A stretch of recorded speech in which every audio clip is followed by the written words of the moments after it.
Hello and welcome to Matt's Garage. Just a little indoor project. I've been doing some work on the kitchen. There's the dog.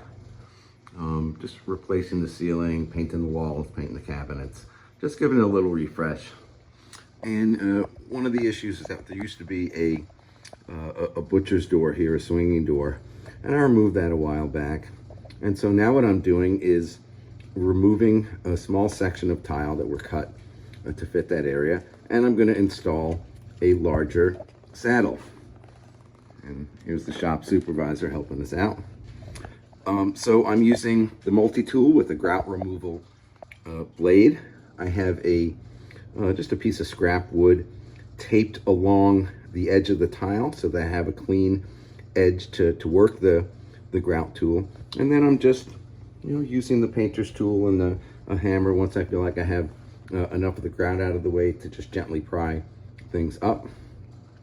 It's a little bit of subfloor there that was probably put there obviously to mount the tile to, so I'll probably have to get that level right, maybe build a piece of shim about that wide in order to get a new saddle in. So I'll just fashion a saddle out of some oak that I have in the shop, or maybe go pick up a nice new piece of oak. So yeah, easy project, one that you're going to come across all the time if you're doing even basic remodeling or putting in a new floor.